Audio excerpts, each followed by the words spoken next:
tutors who are offering a course, they'll do a quick presentation to the entire community, and then the students sort of give their preference, and then you shortlist them, you interview them, and then you pick the number of students you're supposed to have. So the student to teacher ratio is nice. Like,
Inputs from all kinds of courses and all yeah. disciplines.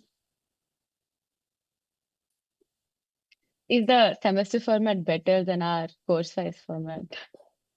Uh, See, both systems have their pros and cons, because when you have an elective system, the biggest problem about elective systems is that how do you make sure that the prerequisite are always in place? So it becomes a bit tricky, like how in let's say in NID. So if you're doing SPD, so before you do SPD, the courses are already structured in a way that you have the fundamentals of SPD, sort of whatever skills you need, that they are in place. But when you have an elective-based system, it becomes very tricky to do that, because students have a choice. They can either major in product design or visual communication, or they can have something called open system. So they'll not graduate with a specialization, but they can pick courses from any of the offerings.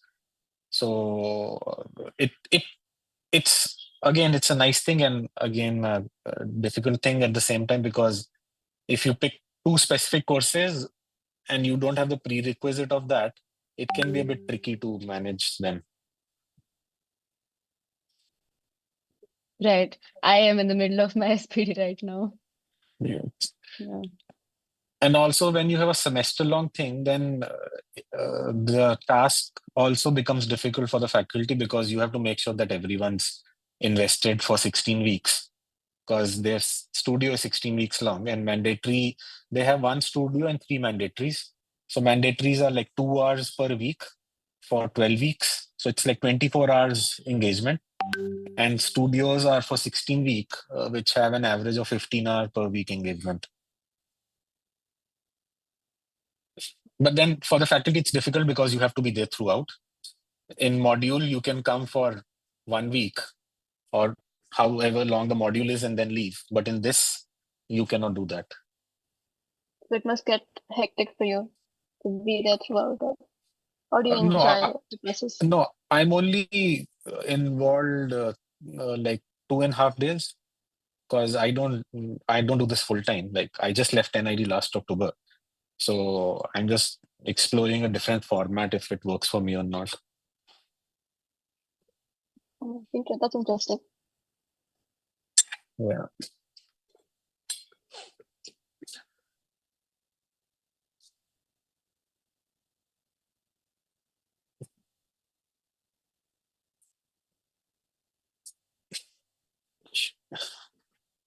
Have Yeah. people joining on our YouTube live, Okay. NID alumni and on-campus people.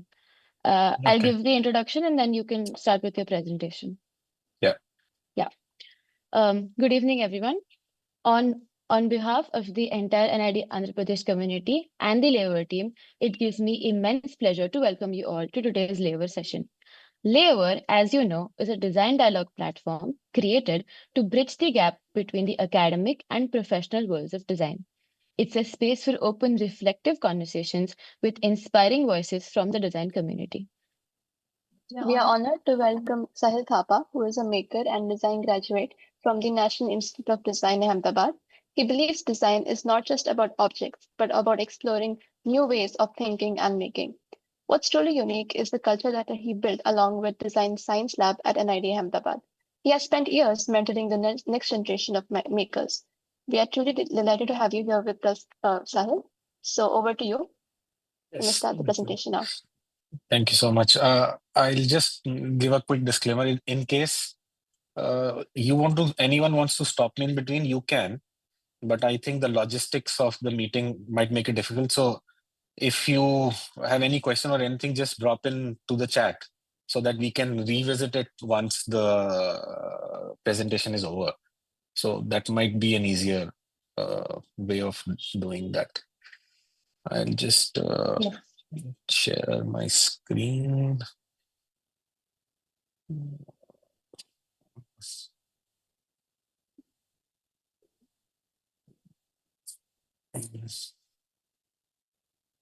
Just a second, I was.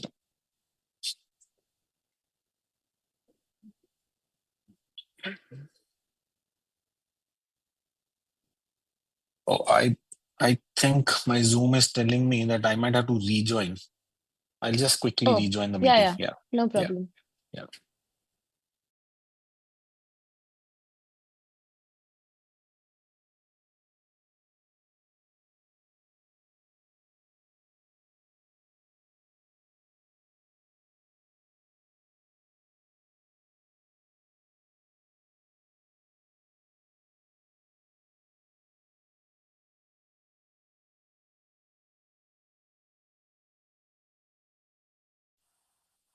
Yes, I just.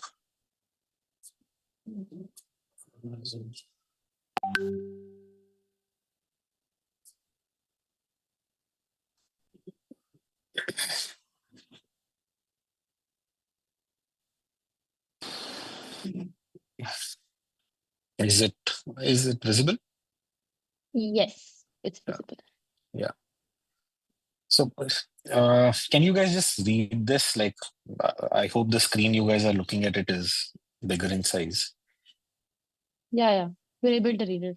Yeah. So, can you guys just read it, and whoever comes to your mind, can you like speak out loud, or if you think this fits someone's description or anything, please let me know.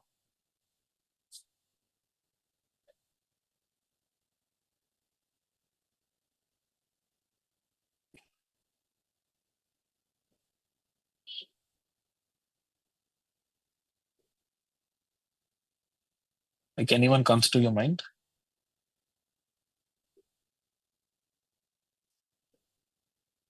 You guys will have to unmute. That's the only way I can. Yeah. I'm not sure. I can only think of Attack on Titan right now. Okay. Harry Potter. Okay.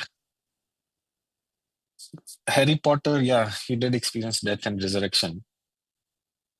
But is Harry Potter a representative of anything? Like, have you come across these guys in India anywhere? Or no? You guys have never come across this sort of person, living or dead, or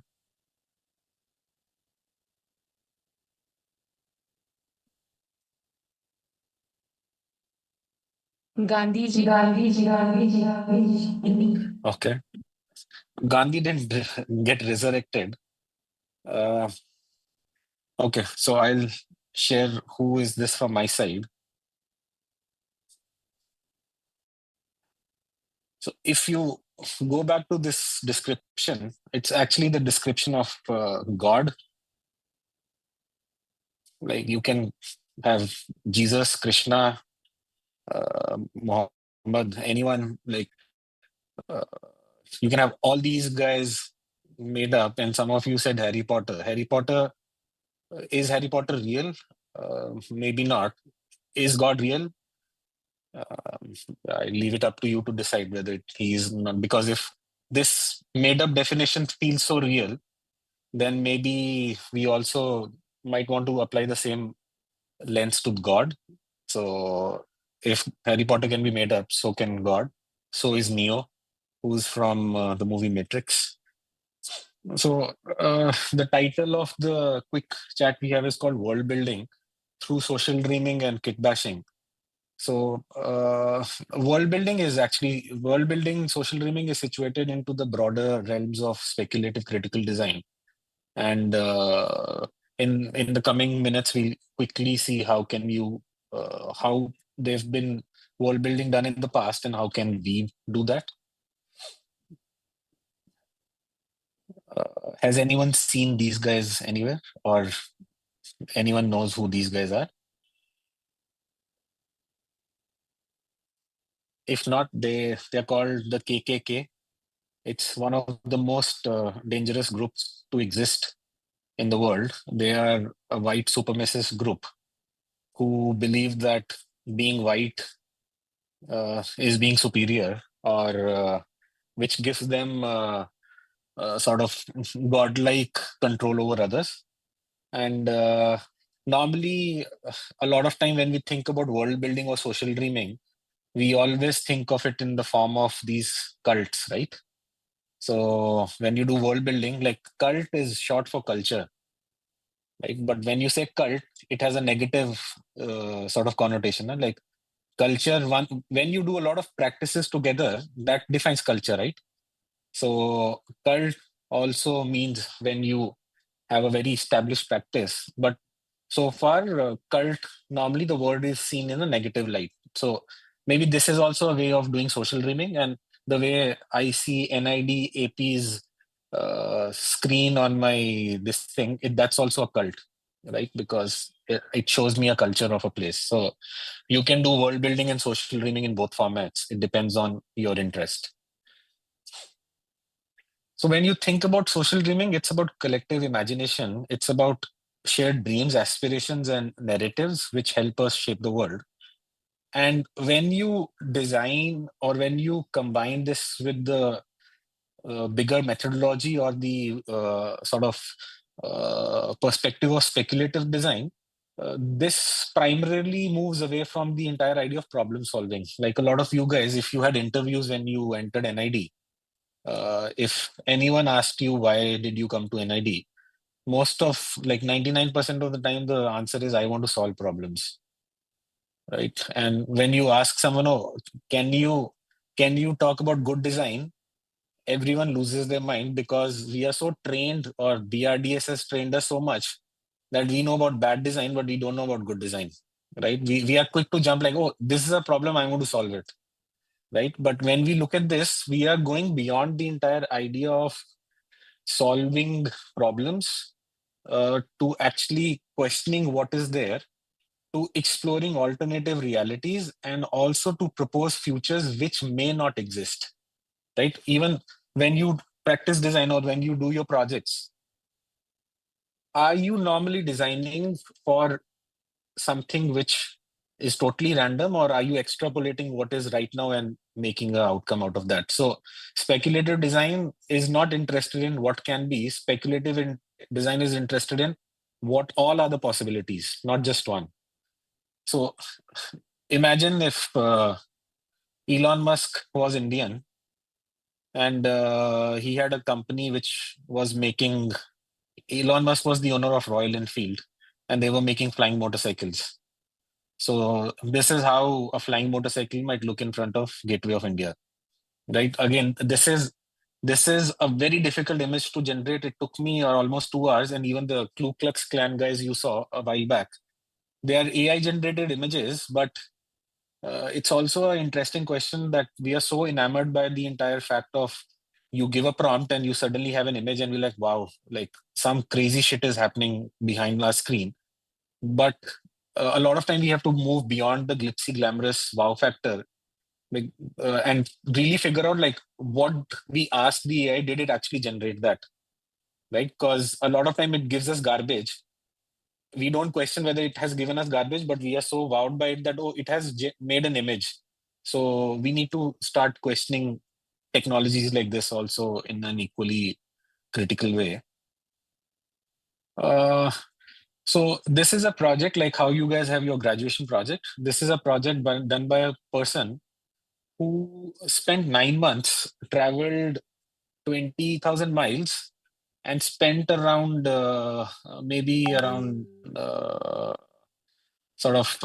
I think the number is wrong. He spent around 10 lakhs on doing a graduation project, and he ended up making this. So 9 months, traveled 2,000 miles, spent a couple of lakhs, and made this. Like some of you might do TCPs. Will you make this in your TCP? Is it aesthetically pleasing?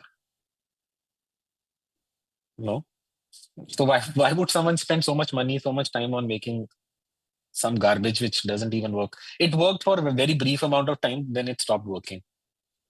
So the reason why this project is super important is that if anyone wants to do a master's in RCA, if you guys have heard about RCA, Royal College of Art London, this is a project from RCA. So you can imagine like what sort of shit they're doing. They charge so much money and then they make you make ugly looking toasters which don't even work. So you better think if you want to do RCA masters, you might end up doing this. The project is important because the brief this person has that he's going to make one of the most commonly found objects in UK from scratch. So he made a toaster from scratch. Please let that sink in for a while. The body you see, which is this really liquidy Salvador Dali sort of aesthetic body, it's actually made from bioplastic. So if some of you would have studied science, so plastics is an outcome of fractional distillation of petroleum. And petroleum, like refineries, are as large as cities. Like they're so big that they're the scale of cities. So imagine how will this person make a refinery small enough to make petrol? And then out of petrol, he'll make plastic. So he used potato starch to make bioplastic. He went to a mica mine, which was shut in UK, and he also picked a radii in which he can travel because he was also looking at, he didn't want to take a flight because that's not how manufacturing happened in the past. So to extract mica, which is an insulator, he had to convince old mica mine, which was turned into a museum, that can he go inside and mine some mica sheet so that he can make insulator.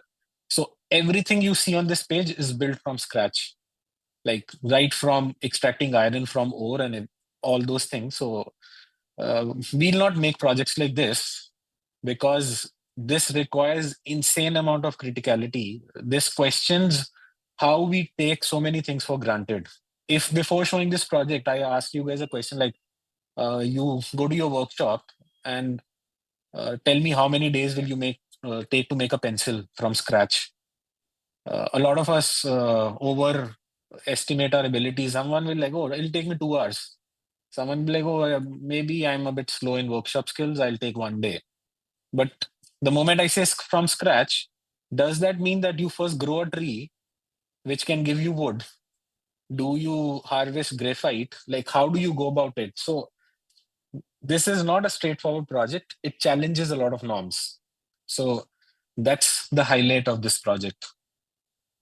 This is normally what a toaster has. Like a very simple toaster has these many parts.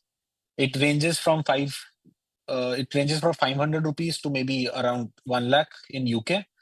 And this guy took so much time. So maybe it's time we also question product design.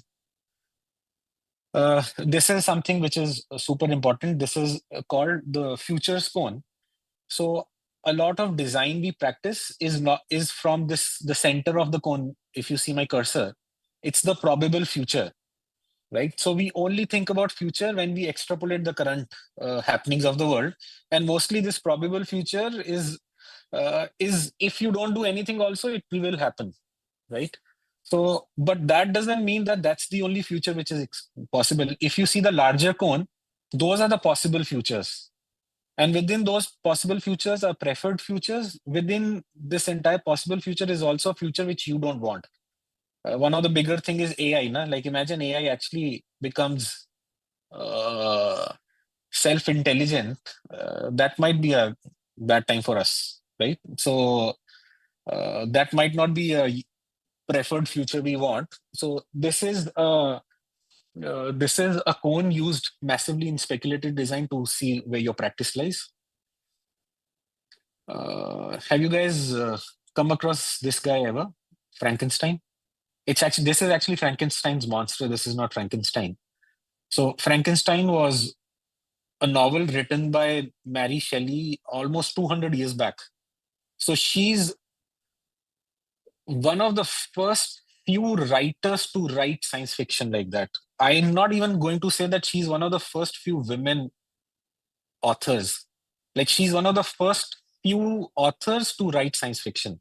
Women, though, we shouldn't even get into that. So she was so advanced in terms of her own existence that she wrote a novel about giving life to reanimating life, and which has become like a core of speculative thinking, and which has become a core of science fiction for so many, like 200 years. That's not a small thing to do, right? So this is Frankenstein's monster. It's made from 100% recycled parts, right? Normally, because it's human, so you chop someone's hand, like take someone's legs and all those things. So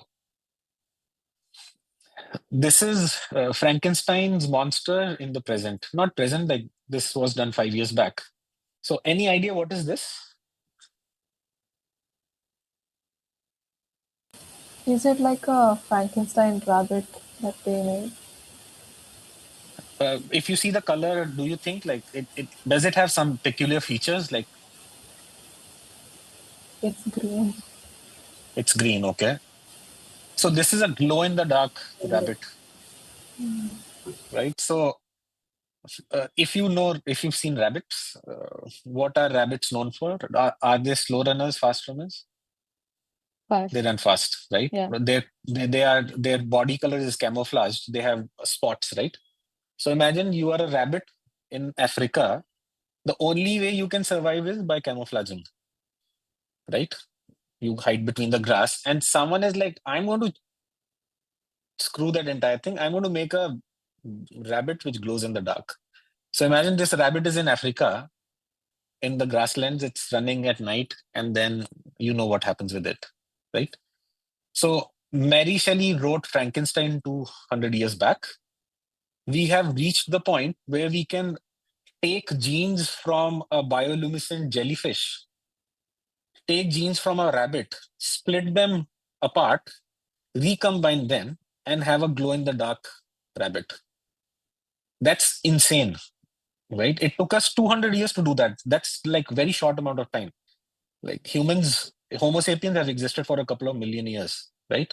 But in past 200 years, we can split genes, which are fundamental nature of biology, and we've made a Frankenstein's monster. We don't know whether it's a monster or not. Maybe we are the monsters. If anyone has seen this movie, one of my favorite Hindi movies called Mohabbatein, this guy stands with these three principles: parampara, pratishtha, anushasan. Parampara is tradition, pratishtha is sort of status, and anushasan is discipline, right? Has anyone seen this movie, or is it way beyond or before your time? We've seen it. Yeah, I hope if you Yeah. so he has these three principles, on which everyone in the school is evaluated, and like most of us hated our schools. I don't know what is happening about design schools, like whether you guys are liking it or not, but you have a culture which you have to follow, you have status to maintain, and you have to be disciplined. Design schools take a leverage of not doing any of these three, but that's what the entire discourse is about. And then this is a project which is an interesting project. So if you see culturally, India, China, Korea is very similar. It's a place where you don't question your elders, where teachers or faculties are seen as people who come with experience, who come from a place of authority, or who comes from knowing what is better for you. Uh, and this Yi Fen Chen, I think she's a Taiwanese student who did her master's from Design Academy Eindhoven. And one of the fundamental difficulties she had is Design Academy Eindhoven is on the culturally opposite end of the spectrum. So there, it's fine to challenge your tutor. Like if you don't agree with it, you will get into a massive debate and you will question your tutor, and that's seen as a very normal activity. So when Yifen was giving one of her presentations, so she couldn't defend her design and she broke down in the classroom. Then she again had a review because she had to present again. She couldn't again defend herself. Her friend came to her rescue, and again it ended up being her being not feeling too well. So this is her thesis project, where if you see this contraption around her eye, so this it was a very visceral act of crying, because she couldn't defend herself. So her body went into shock, into a panic attack, and she started crying, right? So she made this contraption called the tear gun, which harvests her tears. And there's a carbon dioxide cartridge. The tears are compressed into a bullet. And during her graduation ceremony, she actually shot a bullet on her professor. So someone who's experienced one education system is having a difficult time questioning the other. This is an insane project. Like, if I tell you, like, I have a conversation with Amaltas, maybe some of you might not want to, or some of you might want to. Like, depends on where are you coming from. So it's very difficult to disrupt the established order, and we as a society are not ready for it. But a lot of times, speculative discursive design or critical design actually wants you to look into these very fundamental things. Education is something super fundamental, right? We have degrees, but we don't know what to do with those degrees. I can take you guys through a 4-year course on swimming. You can be a PhD in swimming, but you would have never set your foot on in water. The first time you set foot in water after having a PhD in swimming, you'll drown, because a degree doesn't equate to knowing or having knowledge, right? So this is a nice example of when you fight this 18 years of or 20 years of conditioning. So this is a very interesting project from that realm.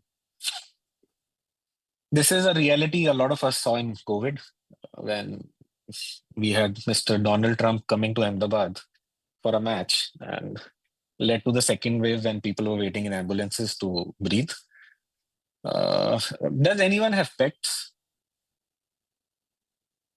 Do you guys like your pets? Yes. So imagine in future, your kidney doesn't work, and your closest match is your pet, your dog, cat, whatever. Will you take the kidney from your dog or cat or rabbit or whatever?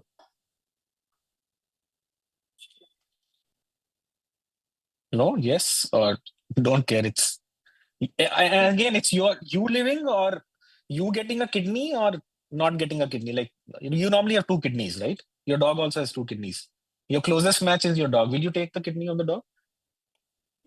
No, probably not. Why? Because I love my pet. I Yeah, saw but it grow you'll up, die. and But you'll die. yes, I will. Oh, I'm glad you said that. Are you a vegetarian or a non-vegetarian? A vegetarian.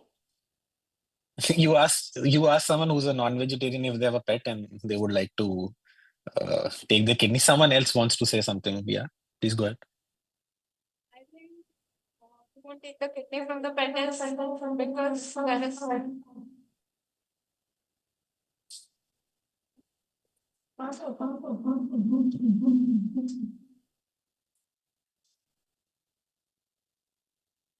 I think because your speaker is on when you're talking. Yeah. hello. Is it Yeah. Yeah. So we won't take the kidney from the pet is because if there is a human involved, there is also a choice that they get, but pet don't get to really put their opinion in that case. And The pet puts its paw on the sheet which asks for signs. Like pet is saying, yeah, like take my kidney. Pet like puts its hands on the paper. So are you guys having difficulty in dealing with this question? Right? Or like pet big shit. So this is a project called the respiratory dog. Again, it's not real. Like if anyone is getting triggered, this is not real. So this is a very nice case. So this is a race dog. And if you know, dogs are only bred for racing. And the moment they race, their race career is done, they are killed. So that's the only purpose of a race dog. And this race dog is done racing. And this girl has a breathing issue. And if you see, there's a rabbit in front of it. So the race dog tries to chase the rabbit, which in turn makes this lung machine work, which in turn helps this girl breathe. Right? So maybe there might be a time when their xenomorphs already exist. So xenomorphs are hybrids of humans, and like there are bioengineers which are growing human ears on rats' back. Right? So these like there are people who are growing kidneys in pigs, human kidneys in pigs. So this is the question of ethics. This is the entire point of speculative critical design, where you're not doing problem solving, but you're asking a lot of deeper questions, which makes a lot of people uncomfortable. And that's the purpose of it. Like most of the work we do in design is making people comfortable. No? And with that, we see where we've reached, right? Ahmedabad already has 42 degrees, and that's how we are proceeding. So when you start asking these ethical questions like, oh, how will my dog give consent? Can my dog give consent? Like, what about my dog's well-being? Right? So these are important questions which no one asks right now. Na? Just because I asked if it is not your pet, you will not care at all. You'll be like, हाँ ठीक है चलेगा. मतलब even if a hen's liver work for me, I'll use that. But because it's your pet, you care about it. If it's someone else's, you will not. So empathy is very difficult to practice as designers. We use not the word empathy, like be empathetic, but it's difficult to practice. This is a cool looking goat. It has two colors. Comes from the Swiss Alps. Have you guys heard this term called human-centered design? Yes. So if goat is your client, how are you going to do the survey with the goat? Like, how do you do interviews with goats? Like, how do you practice goat-centered design? Or can you practice goat-centered design? Probably not. Are you Or sure? you could observe its routine behaviors, I guess. Follow the goat around, see what it's doing in a day of a goat. So do you just follow it around like creeps, like how people do it in Delhi, or like how do you follow a goat? Like it's a difficult thing to follow a goat. Like, do you see the terrain behind? Like humans cannot climb. Like these guys are like crazy. They climb anywhere and everywhere. Like how do you follow a goat without being creepy? Big question. Make friends with the goats first. Yeah. Maybe offer it some food and Or you become a goat. sure. This is the same guy who did the toaster, right? Now you are thinking like there's something wrong with this white person. Like पहले एक बहुत ही गंदा सा toaster बना दिया इतना पैसा खर्च करके. Uske baad, now he's done this goat building. Like, what is wrong with this white person? Like, he has nothing else to do in life. But according to me personally, he's one of the best designers out there. The contraption you are saying is the 10th variant of the prototypes he made. He installed like goats, normally mammals who are herbivore, actually have two stomachs. Like cows have two stomachs. They have something called a rumen. because grass contains cellulose, which is very hard to digest. Like humans cannot eat cellulose. So they have two stomachs where one stomach processes into smaller bits. So he actually had a second stomach where he was eating grass, and he was putting the grass into the artificial stomach with the chemicals, and then he was digesting it. So he was practicing goat-centered design, and he published a book called Goatman, How I Took a Holiday from Being Human. His other book is called The Toaster Project, right? So he's like hanging around with goats he hung around with them for like, I think, a couple of days. So empathy can also be a difficult thing to do, but empathy can also be extreme at times. Like, how do you care for an elephant? Like, there's such massive problem in Bangalore where there are elephant corridors, or in Assam, where you have now train tracks laid in elephant corridors. Elephants are smart. You'll put electric lines, they'll make sure that they make the stick or the pole fall down, and then they cross over. Right? So we think that they're dumb. They're not. They are one of the smartest animals. So how do you, if you are working in WWF, how do you design for elephants? Right? So there might be a lot of role playing. There might be a lot of talking to experts and things like that. Anyone seen these guys? They look somewhere. They look from somewhere, or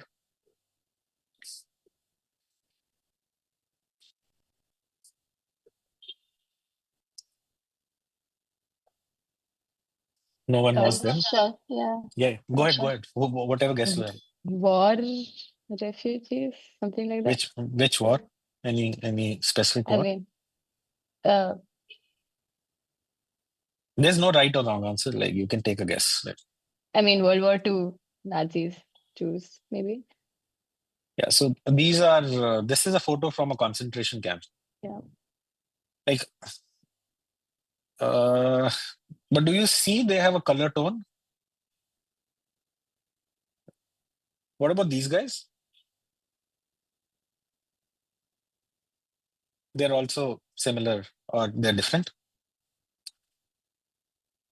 Similar or different? Similar. Similar? We know about Jews more than we know about people who died in Bengal. Like, Hitler killed almost 3 million people. Churchill killed 4 million people. Churchill diverted the grains from India to Britain to participate in World War. He was named the war hero. He was given awards. I'm talking about the Prime Minister of UK during World War II. These guys, like, imagine if you didn't get admission into NID Andhra. Is it called Andhra Pradesh right now, or Vijayawada? Like, it's confusing. It's Andhra Pradesh right now. Yeah. So imagine you didn't get admission in NID Andhra Pradesh, and you start a group which you call the Nazis. So Hitler was actually a person who didn't get admission to an art school, and he went batshit crazy. He was like, I cannot be an artist or a designer. I'm going to make the whole world pay for it. And he was one of the best designers, if you think about it. He hired the best filmmakers in the world. He hired Hugo Boss to design the SS uniform, the so-called Hugo Boss, which people aspire to buy. So Hugo Boss designed the Nazi uniform, and he got Ferdinand Porsche to make people's car for him. So he's a person who hijacked a symbol which wasn't even his. Na? Swastika is like Indian swastika. Na? When you have Ghar Ka Puja, you put swastika. Na? And he was like, let me use principle of Bauhaus and turn it 45 degrees. Right? People know about Nazis' use of swastika more than they know the Indian use of swastika, which has the origin, right? So, and he wasn't Aryan. He was a random white person. Like, most of us are not Aryans. Aryans are confined in very specific region, and he thought that he's Aryan, the pure race. But we are not. Like, Indians are not Aryans. Like, forget Hitler being Aryan. The reason why I'm talking about this is, who controls the media controls whose suffering is seen, right? These guys are the people who were at the receiving end of World War II, and now these are the guys who are attacking every other country in Middle East. They are wiping out Palestinians without any reason, right? Like how long will you, like Japanese were similar to Germans. It's just that US dropped 2 atomic bombs on that and everyone have a soft corner for them. The amount of shit Japanese have done to Koreans and Chinese is insane on another level. It's just that how media controls the imagery, how one person was labeled a villain and Churchill was named the hero. And these are Indians who were in Bengal, right? We know more about Nazis and Jews, but we know less about ourselves. It's also because no one wants to teach this. No? Bengal famine is a very small chapter in the history. Like we have more portion dedicated to Churchill and Hitler than we have to Bengal famine people who got killed. These are some of the most interesting books. Like personally, I think if you are a designer, you should definitely read them. And these now have been turned into movies and films. If you have a hard time reading books, you can always watch the series. The first one is called Handmaid's Tale, which is taking reference to a biblical time where the fertility rate has gone down and there are very few women who can conceive. So whoever can conceive is given to an officer to give birth to a child, and the moment she gives birth to a child, she's given off to another officer. The only role of that lady who can perceive or women who can perceive in the society is to bear child and move on. So she's literally like a machine who gives birth to child. The middle one is called The Brave New World by an author called Aldous Huxley. He's one of the most prominent science fiction writer. If you read the subtitle, it says everyone belongs to everyone else. So you don't have any relationships, you don't have parents, you don't have spouses, you don't have siblings. Everything is up for grab. You can have multiple partners. There's a drug called Soma. You are feeling bad. You take Soma and you feel happy. You have euphoria. So they have already different classes. People who are going to be serving class or worker class are given shocks when they see books or they want to pick flowers.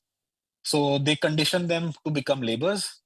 And the last book is called 1984 by George Orwell, which talks about a authoritarian, totalitarian government where Big Brother is always watching you and they always keep on rewriting their history. Like in the starting of the book, they have a war going on with one nation. And in the middle of the book, the war is now with who was their friend, and they'll rewrite the history books, right? So it's an insane world. It's an insane fictional world which these guys wrote about, but it's not fictional anymore. The left image is from Poland, where women are fighting about abortion laws. Like they made abortion illegal, and who made abortion illegal? People who don't have the organs, right? Men are deciding that abortion has to be illegal. Like men who don't have even childbearing capacity are deciding that women should not abort because it has some stupid reference to some religion, right? A guy is deciding what a woman should do. The middle one is Tinder's layout. Everyone for everyone. The commodity on Tinder is us, not like super likes and whatever, right? We have turned humans into a left and right swipe. We cannot spend more than 5 minutes with anyone without them being interesting for us, right? Like imagine the childhood friends you have, some of them were really annoying, or you were really annoying to your friends, right? But people stuck around, right? That's how you made sort of long-lasting friendships, na? But now we don't have time for that. We can swipe right and swipe left, and we are done with the person. So we've changed a human into a photo and an interaction, and that starts showing its results when you actually meet people in real life. And the last one is from India Today magazine, which is about editing history. Our NCRT is now doing like remaking the history. So NCRT is writing history. Like we've already removed Mughals. We've introduced certain regions' history more because we want to be Aryans and all that bullshit. So these books are not history anymore. These books are realities each one of us is living. Then the best designer we have, very iconic mustache. No one, like, imagine the amount of brainwashing they did, that you have a friend and you are willing to tell that this friend is a Jew. That's the amount of brainwashing they can do by using propaganda, by using best filmmakers. And this we think is happening in the past, but it's not. It's happening right now. And the similarity between these two guys is Hitler thought he's Aryan, or he claimed he was Aryan, wasn't Aryan, because people who are supposed to be Aryans are not Aryans. Elon Musk is a South African who can never be American president because he's not American born. He's the time when he was Trump's best friend, BFF. The amount of changes he made. This guy one fine day tweeted, now called X, which he bought and made miserable. He made a post on Twitter that Tesla is going to accept bitcoins or cryptocurrency. And the next day he launched his own cryptocurrency called Dogecoins, made insane amount of money. And after a couple of days, again tweeted that we are not going to accept cryptocurrency anymore. So this is a person who triggers or who manipulates stock market. He's a person who manipulates governments by paying money, by lobbying. These guys are not very different. And if we have any people who hero worship Elon Musk, he's never come up with any idea which is original. He's just piggybacking on everyone else's ideas. So please read about him if anyone thinks that he's a bit different. And by the way, they call this the Roman salute, which was bullshit to begin with. He very well knew what he was doing. Now I quickly come. So the reason for showing you these projects was that each project was an act of world building, right? If you see, Hitler built a world, Churchill built a world, that Mohabbatein Satyanarayan guy built a world, right? So these are all world building activities. And we wanted to do a similar thing. And that's how I started the lab called Design Science Lab. And this is our identity. It has a skeleton because when the lab was given to me, it had some ergonomics equipment, and we had a very nice, super expensive skeleton, and that's why our mascot is a skeleton. So Design Science Lab is actually built on my graduation project work, which was called Design Tinkering and Democracy. And I published this manifesto called Open Design Manifesto, which is partly based on open software movement. And the reason why I wanted to set up the space was I wanted to set up an anti-disciplinary lab where I don't care what discipline you come from. If you don't fit into any discipline, you are most welcome to come and spend time into the lab. And over a period of time, we built a manifesto for us. The first manifesto point of the manifesto was break boundaries. If you're doing the Ghisapita stuff, we are not interested. Like, we are not interested in you saying, oh, I'm going to do a SPD which cleans the fan. Big shit. Like, there are thousands of ideas which clean fan. We are not interested in it. The second one is transcend disciplines. Real world doesn't care about what you know or who you are. We have chaiwalas who are doing better job at certain things and chaiwalas who are doing worse job at certain things. The real world doesn't care about whether you are a product designer or a graphic designer or whatever. The real world cares what you can offer. So you have to transcend disciplines. When you are out of NID, no one will look at, oh, you are graphic designer, product designer, textile. Someone asks you to do something and you cannot do it, they know that you cannot do it. It's as simple as that. Experimentation is super critical. We want to figure out new methods. We want to figure out new tools. We want to make new tools. We want to make new methods. And the only way of doing that is experimentation. Like there's a saying, there was Kumbh Mela. Na? So normally why do people go to Kumbh Mela? Like what is the purpose of Kumbh Mela? If anyone can tell.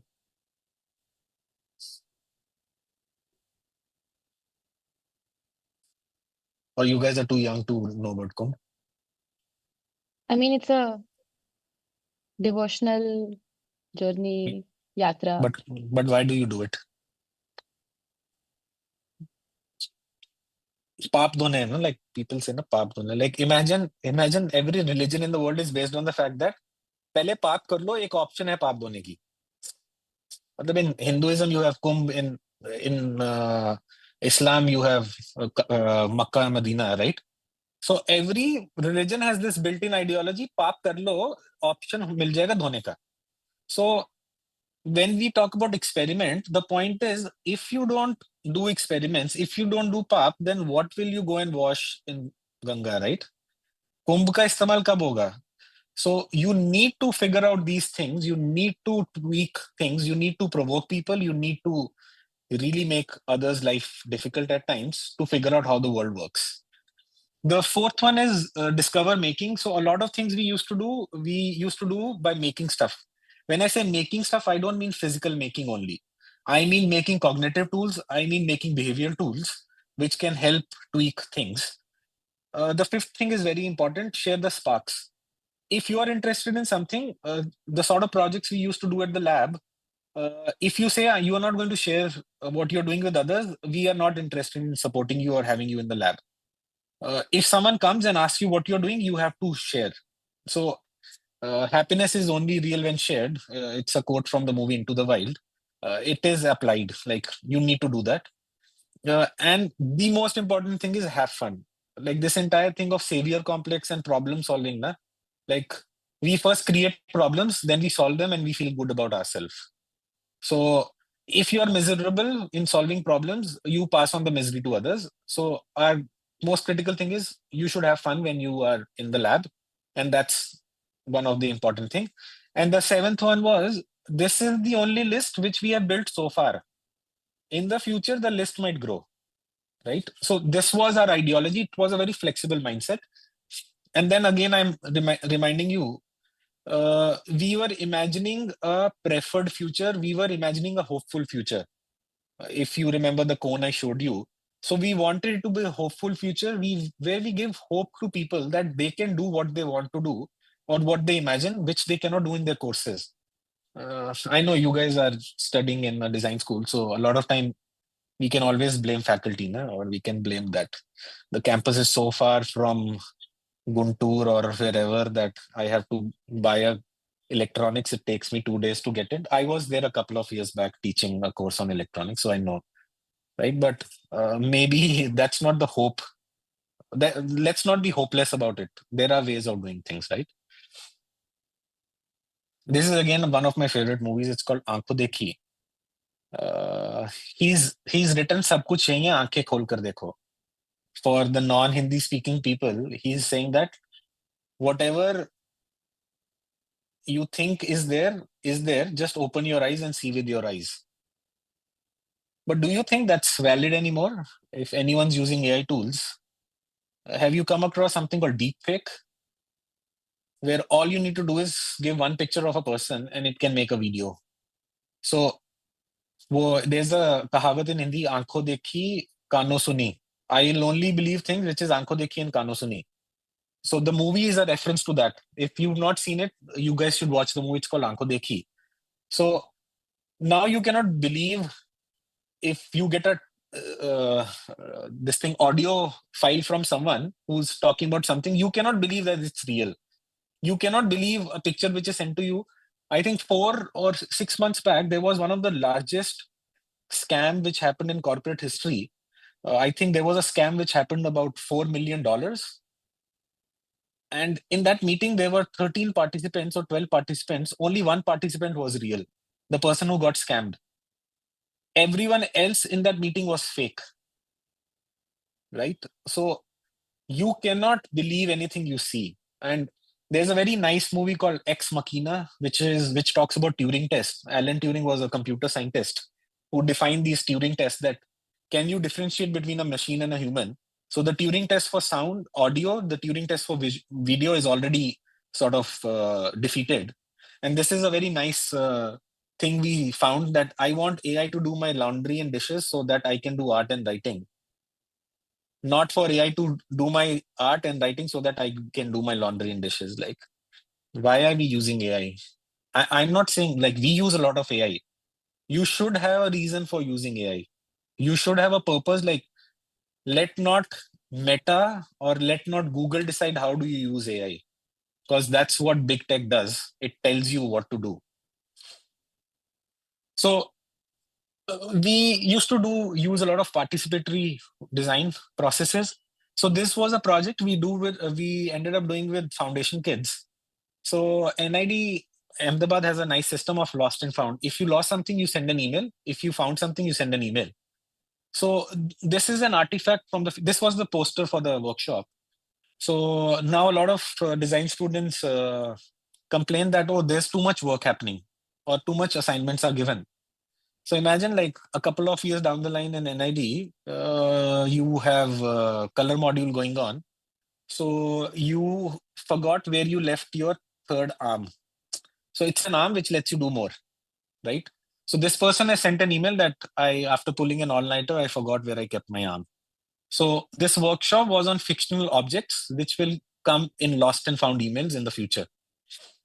And that's how we started doing it. And through this, we ended up making a series of these objects, 16 objects, which you see. And we have an insane place called Sunday Market, which is like a time capsule. It's a 700-year-old market in Ahmedabad. A lot of things you see on the screen are parts taken out of those Sunday Market products, and they have been kit bashed.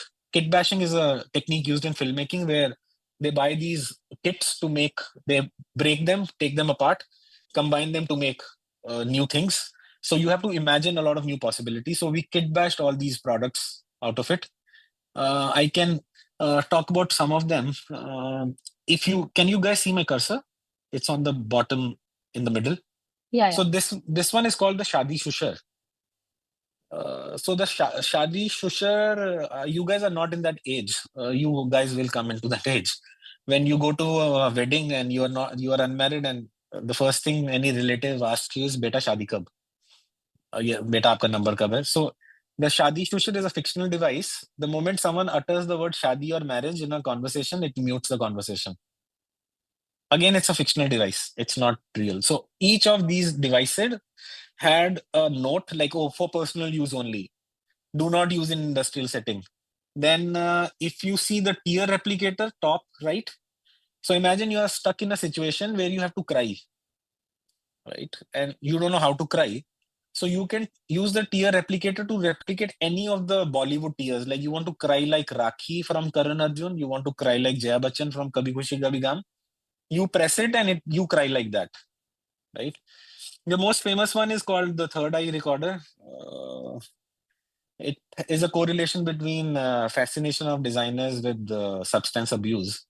That after you are high, your sketching becomes better and all that bullshit. So this device records your trip or what do you do on your trip. I am not talking about walking trip. I'm talking about psychological or cognitive trip, right? So we did this exhibition where we had these fictional objects and it became such an insane thing. I'll just talk about the last one, the cross-species nutrient transfuser, the last on the bottom right. So a lot of us have vitamin D deficiency, but our dogs don't have, or our cats don't have. So there might be products in the future where you can transfer vitamin D from your cat or dog. So again, these are fictional objects which exist somewhere in the future. But the purpose of these objects is to question existing reality, is to question politics of things, is to question the societal culture and arrangement. Like, why do people have to get married according to Indian society? Like, you can always go to a wedding and someone asks, "Beta, tumhara number kab?" You can always start asking these questions in funerals, right? To whoever you can ask that question. So why, like, each product is a probe into culture, society, politics, and that's what we wanted to do. This is Shadi Shushar from Close. So if you see on the top, it's written, it's a personal product for a product or a product hack. 86% accuracy in semi-loud environment. Like when you do world building, you have to embed a lot of details, a lot of textures. If anyone who does rendering, the moment your render looks very polished, the believability of that render decreases. You need to have scratches, you need to have like fingerprints on it, you need to have some dust or grime on it to make it look real. So we did very specific packaging for a lot of these things. This is the tier replicator. If you see the fine print, I don't know whether you can read, it's written not for diplomatic, political, or corporate use.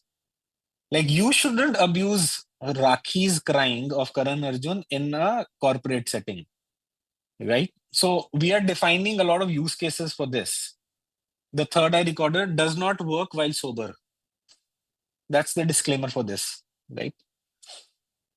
The memory scanner only for self-use. Do not try on animals or kid under 14. So a lot of time we need to add these details because that's what make it believable. There's a series called Black Mirror. If you guys have not seen it, I'll suggest please watch it. It's one of the best series if you want to get immersed into speculative and critical design from a perspective of filmmaking. And we put a sale of all these products and a lot of people bought them. This is the climate mini dial, which creates a sphere around you where you can control climate. So imagine that's what Mukesh Ambani does in Vantara.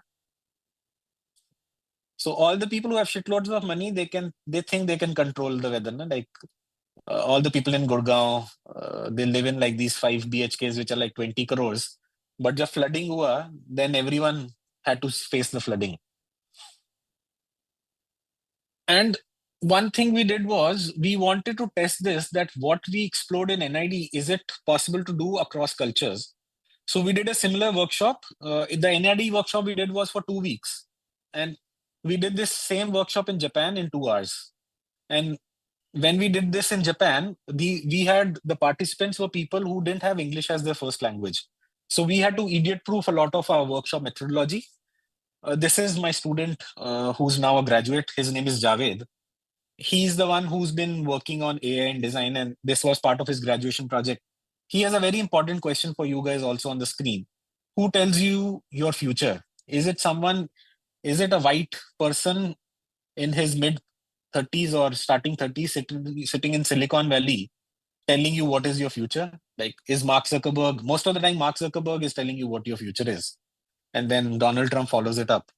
So this is a very important question to ask. And then what we did, we created a lot of image references for them. You can see at the back, some of them are physical objects, real objects. Some of them are mid-journey generated. And we had very specific this is, by the way, an electronics store in Japan. It looks like super chaos. If anyone's doing graphic design, you think that Japanese guys don't know how to practice graphic design. But they know, like, blue means something, red means something. So it's a super chaotic thing, but people navigate like if Indians visit Japanese websites, you'll be like, what the living hell is this? You guys should check some of the Japanese websites. You'll start questioning graphic design. So some of these were our context. Like, this is something you find in Muji's store, like sweet and sour squid. Like, that's currently available. This is a ramen shop. And we had this format. So I'll just take you through one of the objects. So do you see this object like a bowl with this black and this thing? So these guys, their space was a ramen shop. Ramen shop is noodle shop. And their context was that you are friends with AI sentients, which are like robots, and they are your friends. And they are very commonly found. So they had to design an object or an interaction for a ramen shop between human and sentient beings, right? And they had a big debate. Like, out of the 2 hours, they spent 1 hour discussing like what should they do. And finally, what they realized that food should be used as a trigger to talk to each other, not as a trigger to stop talking from each other. Like in India, this is a common thing. If you are purely vegetarian, when I say purely vegetarian, I mean if you're extremist vegetarian, you will not even sit on a table where someone is eating non-veg. But they could be your best friend and you'll not share a meal with them, right? So food is acting as a barrier for you to talk. So these guys didn't want to have that. So what they did, they made these things, according to them, these black things and the white things are camouflages. So to the human who's eating human food, the AI food looks like human food, and to the sentient being, the human food looks like AI food. So you don't question, oh, you are eating something else. right? It feels very trivial, like big shit, like I don't care about these things, but you do care about these things. You see this in your own mess. You see this in restaurants. So their idea was simple. We'll camouflage food so that you don't differentiate or discriminate on the basis of food. And the other projects were also on similar lines, like can you go to a convenience store and buy Taylor Swift's ID so that you can run a VPN masked as Taylor Swift, right? These objects might exist in the future. And this was a 2-hour workshop we did. We also used to do very weird things like Garba stall, because NI used to have had this Garba stall. Like we had a stall called Lab Grown by Science Lab. We just wanted to see how much can we push people. And we made these one-off objects. When I say one-off, like only one of them exists, because we got these things from Sunday Market. We made a custom background for everything. We made a custom packaging for everything. The left one is called things to do instead of ganja. Again, this is a very common thing, like designers think that you need to be high to do creative work, but your alien friend tells you you can do a lot of things. Ganja is chill, but the little alien running a galactic marathon is even cooler. Never leaves your side, never takes you on a bad trip. Uh, you don't have to pretend to be happy after the high. So what we did, we created these hyper contextual commentaries on the reality. The extreme right one is called the Siachen Pass. If you remember demonetization, so during demonetization, this was a very commonly used term. When you were standing in line, the first thing they'll say is Siachen mein hamare jawan lad rahe hain, and you cannot stand in line. So if you are ever stuck in a sticky situation, you can give the Siachen Pass and get out of it, because that gets you out of any tricky situation. The left one is called literally air. This was the most expensive product we sold. It literally has air. And it's a big business opportunity for people who stay in hills to sell it to Delhi people, because you can have like nice Uttarakhand air packed into these. By the way, this actually happens. Like there's there's a Canadian company which sells Rocky Mountain air to people in the cities. So you have to open the bottle and inhale the cool, fresh. If you guys think it's funny, it's not. It's real. The object is real. The middle one is called gift for your asshole boss. It's 1 rupee. The price of this was 101 rupee. If you guys know Shagun ka 1 rupee, so if you have a boss who would like to give you exposure in terms of money, you can give your boss the gift as Shagun ka 1 rupee. And the last one is called thoughtless gifts. There are so many times when you have no gift for your friend, so you can give this pack, which contains a smoking N keychain and 3 red balls. Then we also used to do a lot of weird events like treasure hunt. So this was a treasure hunt where we put clues across the campus, and by the end of the treasure hunt, you'll get this, which is a weapon of mass motivation. It may cause sudden burst of productivity, creative epiphanies, and uncontrolled enthusiasm. The side effect is if excessive goal setting, inability to procrastinate, no work-life balance, right? And you have to store it between realism and a hint of childlike wonder at minus 50 degree to minus 15 degrees Celsius. And you also have to pass it on. So we did like a lot of treasure hunts like these. And the idea was that we wanted people to explore the campus and then get access to this weird thing. This is a glow-in-the-dark liquid which we put inside vials of anti-rabies vaccine, because some of the lab people got bit by a dog. And then we 3D printed the top to make it like a grenade. We also publish a lot of stuff. My student Javed, he wrote a thing called our problem solving fetish, which is a commentary on Double Diamond and our this entire trip. He just presented design at IIT Bombay. The left one is a flowchart we made called how to do things you want to do in NID. So it's an insane flowchart which leads you to very nice videos, leads you to the most pathetic songs, which are so bad that you would want to take your ears out. And the reason we did this was because as students at times, or even as faculties, we always find reasons to blame others. Right? Oh, I couldn't do this because my faculty said this. If your faculty said that, oh, you shouldn't do this, and you agreed with the faculty, maybe you didn't want to do it in the first place because you didn't have conviction to do that, right? So this was a flowchart like we made. Like, do you know what you like to do? No. Do you know what you don't like doing? Yes. Is it legal? I'm just reading some of the things. So it'll lead you to the weirdest things, and it was all hand done, and all the colors you see are actually post-it notes.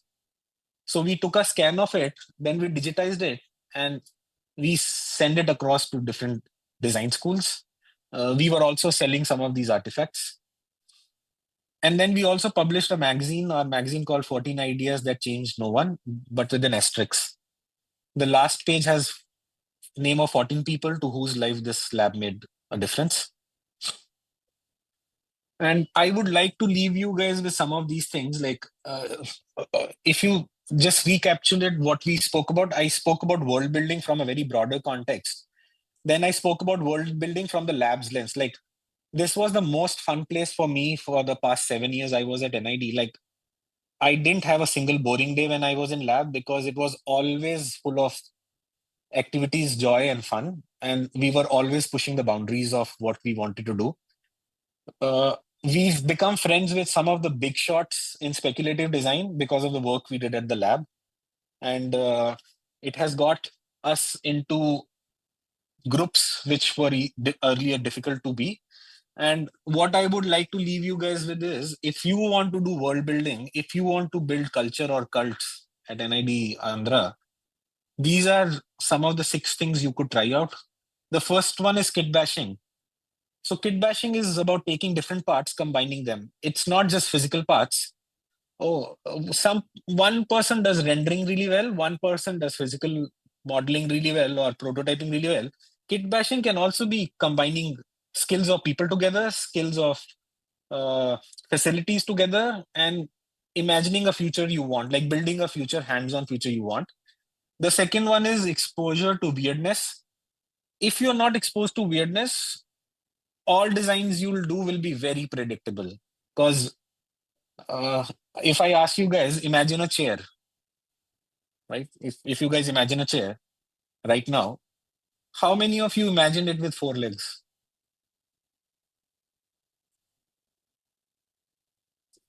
Did anyone imagine it with 1 leg? Or did anyone imagine a chair with no legs? No?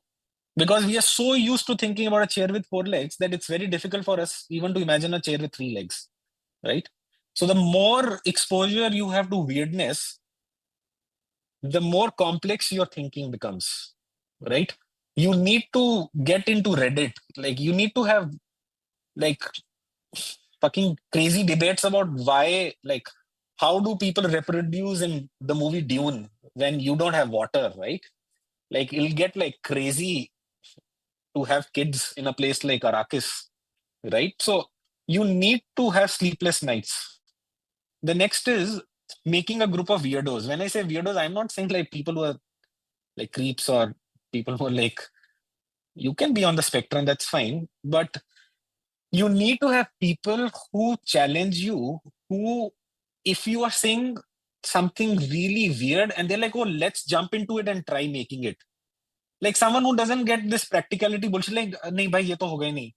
Like if you're super drunk and you say, aaj tera bhai helicopter udayega, you need to have a friend who finds a drone and you fly it.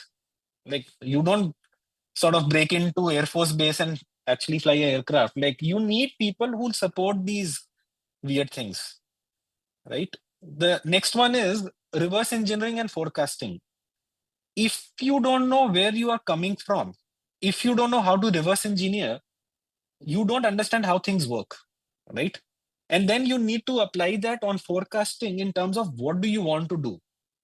In order to go somewhere, you need to know where you are right now and where you've coming from, right? Like, it's a journey and all that blah blah stuff is nice, but wherever you are right now, you've come from somewhere. Na? You didn't like Narad Muni ki tarah, you didn't like Prakat of in instant. Na?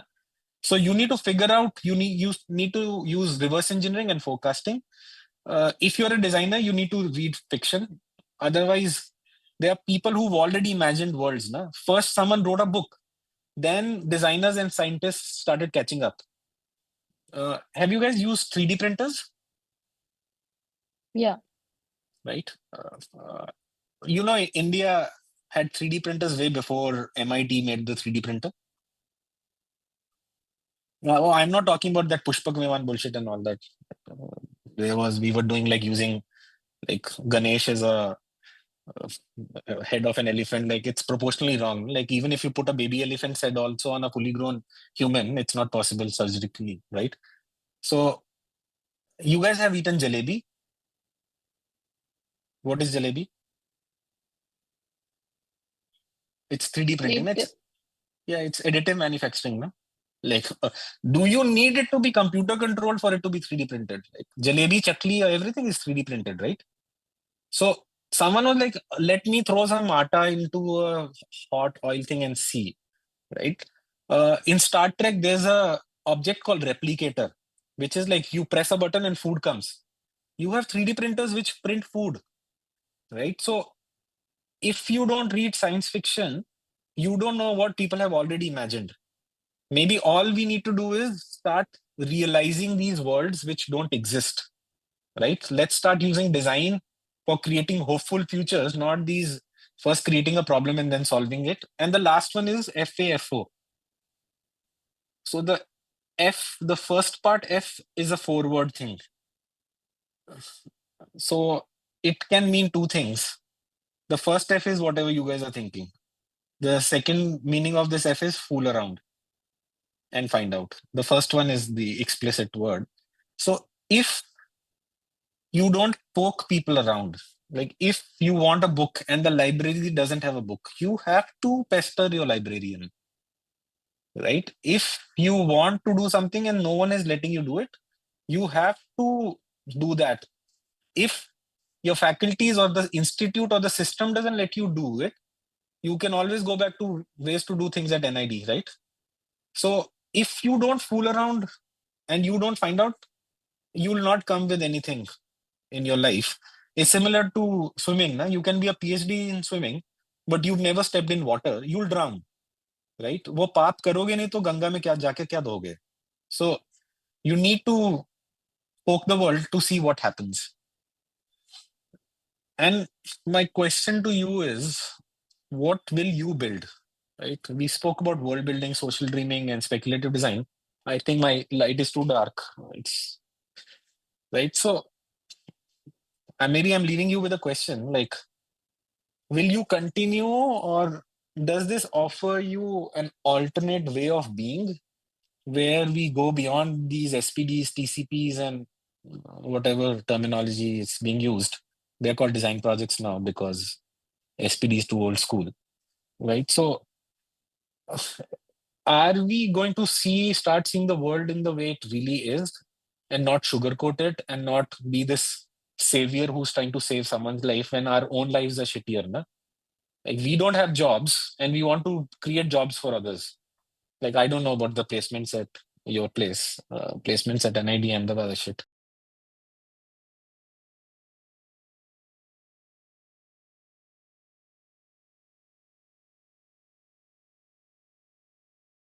Prayers for it. Yeah.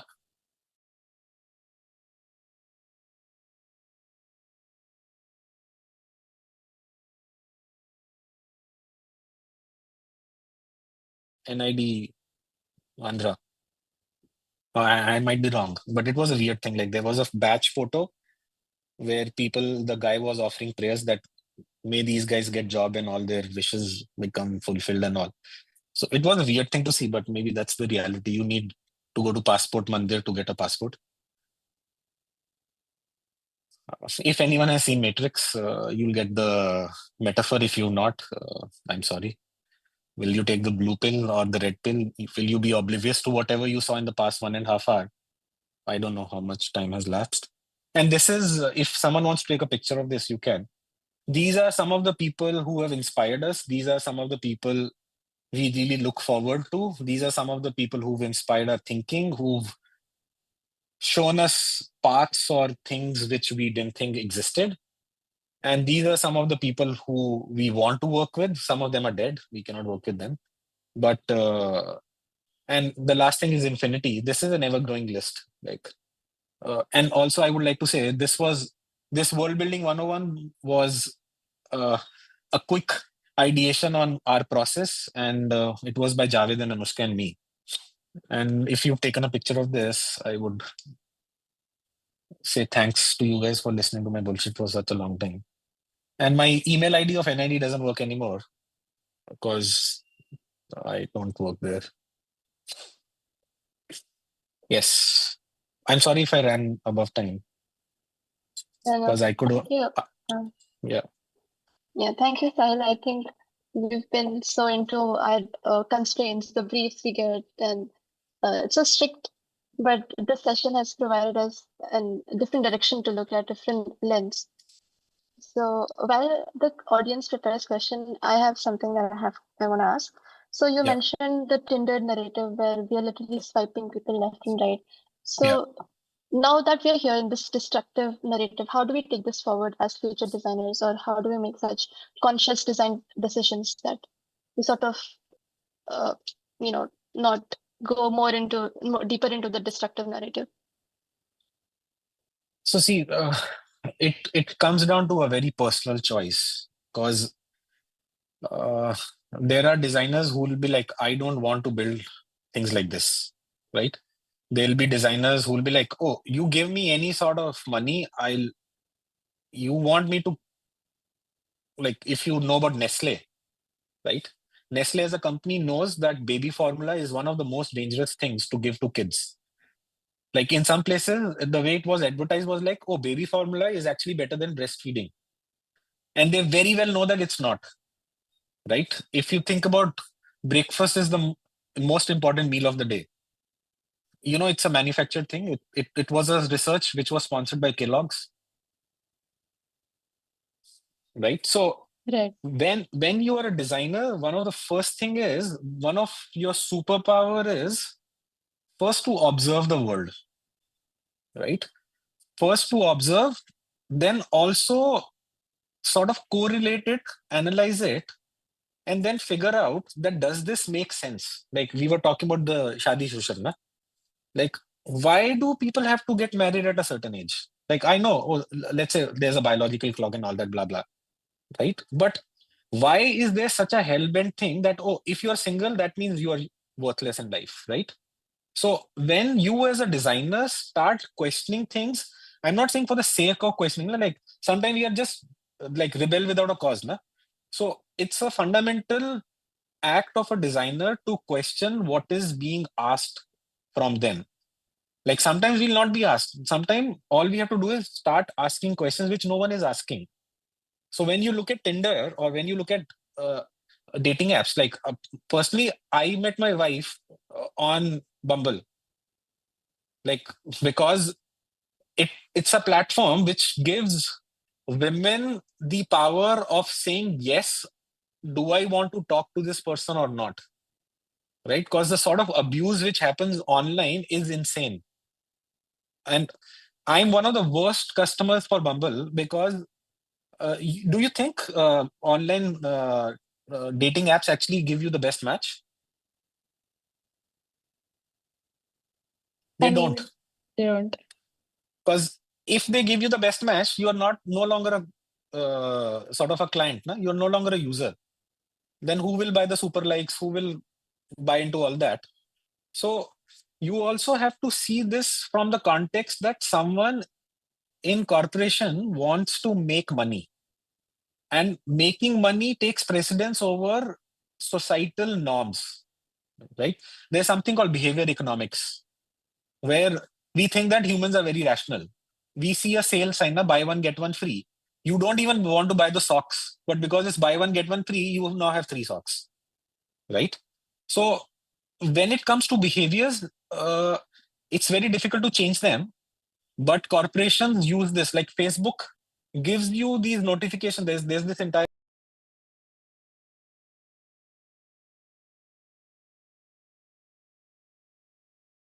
keep on visiting it.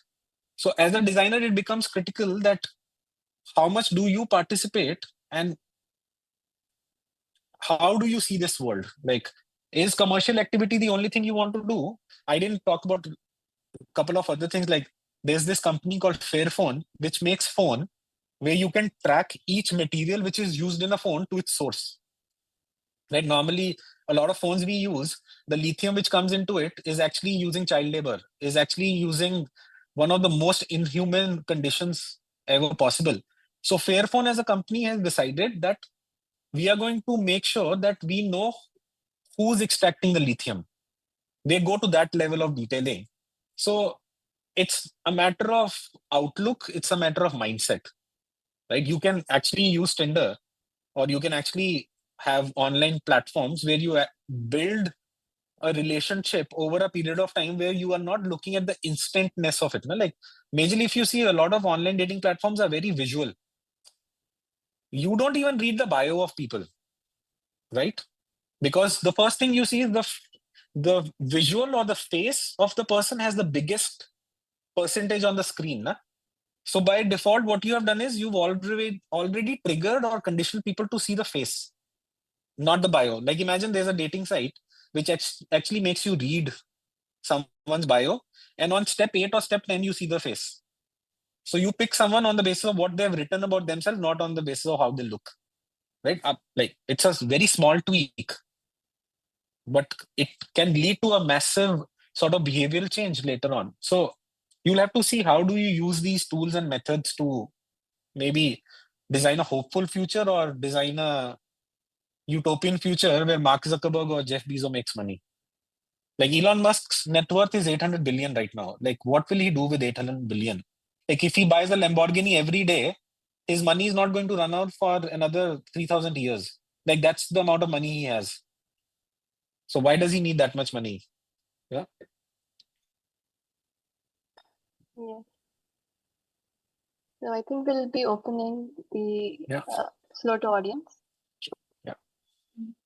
And Sahil. Yes.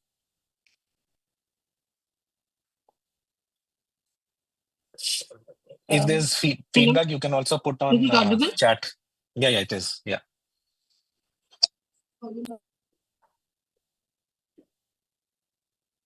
Yes, please go ahead. You can type it also. You can, if you can say it loud. Yeah. So I wanted to ask, like, there is this very widely asked question, that is, what is design? And I don't know, like, how it started for us is like, design is problem solving. Then it changed to, oh no, design is something which has a process. Then it changed to, oh, design has the definition of design is that there is no definition. Design is everything and everywhere. And since you have highlighted so much about speculative design, I believe it's not problem solving for you. So what is design definition, or like, for you? So when I say design is not problem solving, I don't actually mean that design is not problem solving. There are ways of looking at things. It's not always about that. Oh, uh, uh, I'll give you an example. That's one of the. This is an example which a lot of us had a massive debate on. Do you guys design lamps at in industrial design? Do you guys make a lot of lamps, or is it something which is not seen nice? That why do you need to make a lamp? Do you guys design lamps? I think a lot of us end up designing lamps at some point in time. But is it seen as a thing, nice thing? No, it's seen as a too common thing. Yeah. So when you design a lamp, are you solving a problem? मतलब इतनी सारी lamps है ना दुनिया में. Like, why do you need to make a lamp? That's the conventional thinking. Na? Like, oh, if I see making a lamp from a problem, so again, this is a metaphor. Huh? Lamp is a metaphor. You can replace lamp with anything else. So if you look at the idea of lamp from a problem solving perspective, you're not solving any problem. The light ही तो जल रही है. But now if I look at making a lamp from the perspective of a cognitive need, from the perspective of a psychological need, from the perspective of a space need, right? Imagine you have the shittiest boss in the world, and you work in Bombay or you work in Bangalore. Let's make it worse. So you just spent 2 hours commuting one side, right? You had a horrible day. You spent 2 hours in a rickshaw, and then now you come to the house and you have a lamp which is really nice, which you really like, and it has the color temperature which you like. Let's say you like warm white. The moment you come in, when you flick that button, we see that as, oh, light is coming on, but it is also transporting you into another place. It's giving you an indication that you've come into a place which is safe for you. It's also creating a mood. It's also letting you be like, acha, din khatam ho gaya. Abhi wo Kohler ka ad aa raha hai TV par. It's an interesting ad during this IPL match. It was coming that this lady has a party and shit is breaking down in her house, and she's like, हाँ, end में तो मुझे bathtub में जाके नहाना है ना, right? So we don't see problem solving from psychological aspect. We don't see problem solving from cognitive aspect, right? So most of the work we did was problem solving, but we didn't frame it as problem solving. We didn't frame that, oh, like if design had to solve problems, or if we actually wanted to solve problems, there will be no hunger in the world. No one will go hungry at night because we have more food than we can eat, right? So you can solve a lot of problems by not framing them as savior complex. So our entire thing is, when we look at the entire thing from a savior complex, we feel egoistic that, oh, I'm solving a problem and I'm making this person's life better. Like, who the hell are you? Like, neither you are a doctor, neither you are an engineer. You are someone who can borrow a lot of skills and bring people together, right? वो जैसे white लोग जाते हैं ना Africa में. I just recently, yesterday, I saw a reel. They'll not show the nice part of Africa. When any movie is done in India, ना वो brown color का filter आ जाता है ना. Slumdog Millionaire, if you have seen, like वो हमेशा बॉम्बे में धारावी क्यों दिखाना है यार? मतलब you can also show Worli ना. So we have this narratives. It goes back to Hitler, Jews, and Bengal famine. So you also have to use the narrative of not being a savior or Jesus Christ or Krishna and trying to save others' life. So maybe we don't have a problem with problem solving. We have the problem with the framing of problem solving. And also, according to me, I don't like to discriminate or distinguish. Like, we have this very weird habit now. Designers don't do art. Oh, I'm a designer, I'm not an artist. Like, big shit. Like, MF Hussain has made more money than any designer combined, right? So this differentiation we like to do now. I'm a craftsman. I'm like, none of the designers would like to be called a craftsman, because we always see craftspeople as lower in status and society, right? So personally, I don't differentiate between design, art, or craft, because it's another label, na? You can be a craftsman, but what you make actually makes someone really happy. Maybe that's the purpose of life. Like, we are so busy in dealing with all this bullshit that we forget that we need to be happy.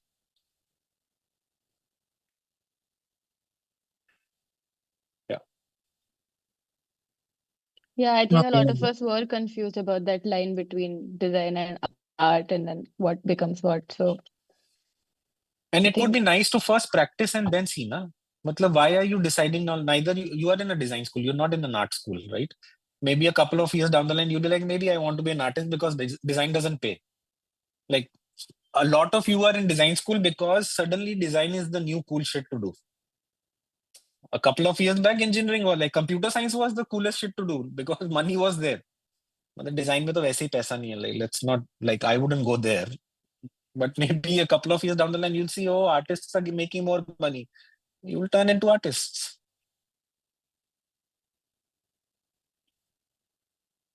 yeah. My suggestion is to be flexible, whether you practice or whatever, whether you are a student in industrial design, communication design, whatever, be flexible. Like, the moment you become rigid, you've shut so many doors that it's not worth being in a design school anymore then.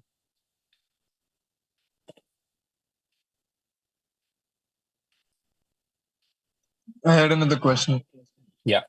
So like we have our briefs. We've been told repeatedly again and again it should be human centric, user centric, and like now this people like as our briefs like it leads us to like environmental betterment for the environment, for the climate.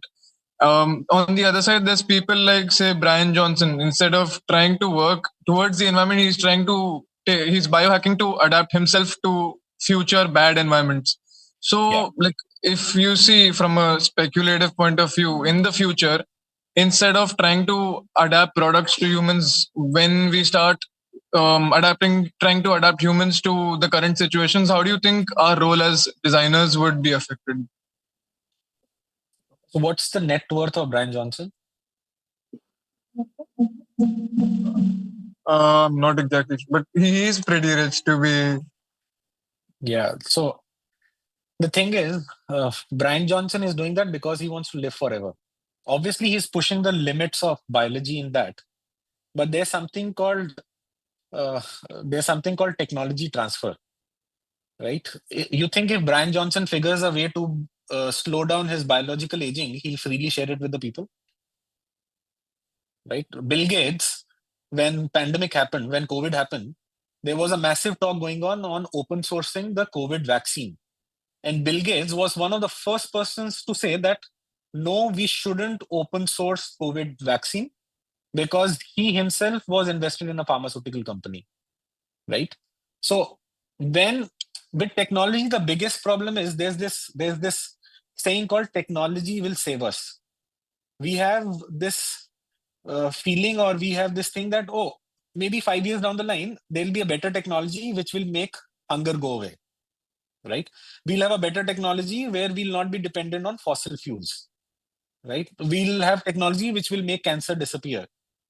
There's so much money being spent on cancer research, but the company who comes up with a cure is going to file a patent for it and is going to make sure that for the coming 25 years, they make so much money that they will become the next Elon Musk, right? So the problem with one person owning these resources is that it's always beneficial for them. There's open source. Because you raised a very interesting thing. There's something called open source biohacking. There's a entire movement which is happening in the world. One of my students actually did her graduation project on biofabrication. She was working with slime mold, and she was working with growing slime mold in 3-dimensional spaces. So far, slime mold has only been grown in 2-dimensional spaces. So her project is in the domain of biofabrication, and that too open source. So there are people all over the world who are making equipment, who are making frameworks for biohacking, which is shared across the globe, right? So there are two ways of working in this. One is you come up with something, you file a patent. The other way is you come up with something, you find a fair use of it, right? So it depends on who's coming up with the innovation and how is that innovation being weaponized. Like in India, we have the bullet train coming up. If you guys have heard about it, the Ahmedabad Bombay bullet train. Na? It's the 4th generation of bullet train. Like Japan right now is using 4 generations ahead of it. So do you think Japan will give us the current generation of bullet train to us? They'll never give, na? They'll never give you the technology which is so advanced that we have an edge. So as designers, one of the biggest thing we don't see is we don't realize the commercial aspect of it. We don't understand numbers, or we don't like talking about numbers because we have this thing that paisa to ped par rukta hai, right? So you have to see innovation from the perspective of money making. If you look at patents, the original purpose of patents, have you guys read patents? Patents are openly published. So patent is a document which tells that I have done this innovation and this is how I have done this innovation, right? The original purpose of patent was to open the knowledge up. Now, then comes America, who's like, I'm going to weaponize patents by filing cases against people, right? So there's a very interesting court case Apple filed against Samsung. Apple filed a case against Samsung saying that Samsung has copied their rounded edges on phones. Like, can you imagine someone filing a case against a company saying ki you've used a rectangle which has filleted edges? Like, some of you have done form manipulation. Like, who the hell in their right mind comes with a case against a company saying तुमने filleted edge rectangle use किया है, I'm Apple and I'm the only company who can use it, right? So if you extrapolate this sort of behavior of big tech or people like Brian Johnson is an insane person, and the sort of regime he follows, he's like taking stem cell from his son, right? But if he comes up with a cure, is he going to open source it? Is my question. Like, the entire conversation, the talk we had, na, it's also to provoke you. Like, if someone comes with this, what do they do with it? Can you publicly force them to open source it? Maybe those are also questions worth asking. I'll suggest to check up a book, because you spoke about this thing. It's a book called Man After Man by a person called Dougal Dixon, who was a speculative biologist. He wrote a book in 1980s about if Earth continues, if we do genetic modification to humans and humans are going to leave the planet, what is going to happen to humans? And it's one of the insanest book written, and it's so based in hard science. And the sort of outcomes which have come out of that book is insane. I think it's available on Internet Archive to read. So I'll suggest, if you are interested in it, and you should also check out the group which is working around open source biohacking and biofabrication. Like Fab Lab, there's also a biohacking Fab Lab in, I think, in Berlin.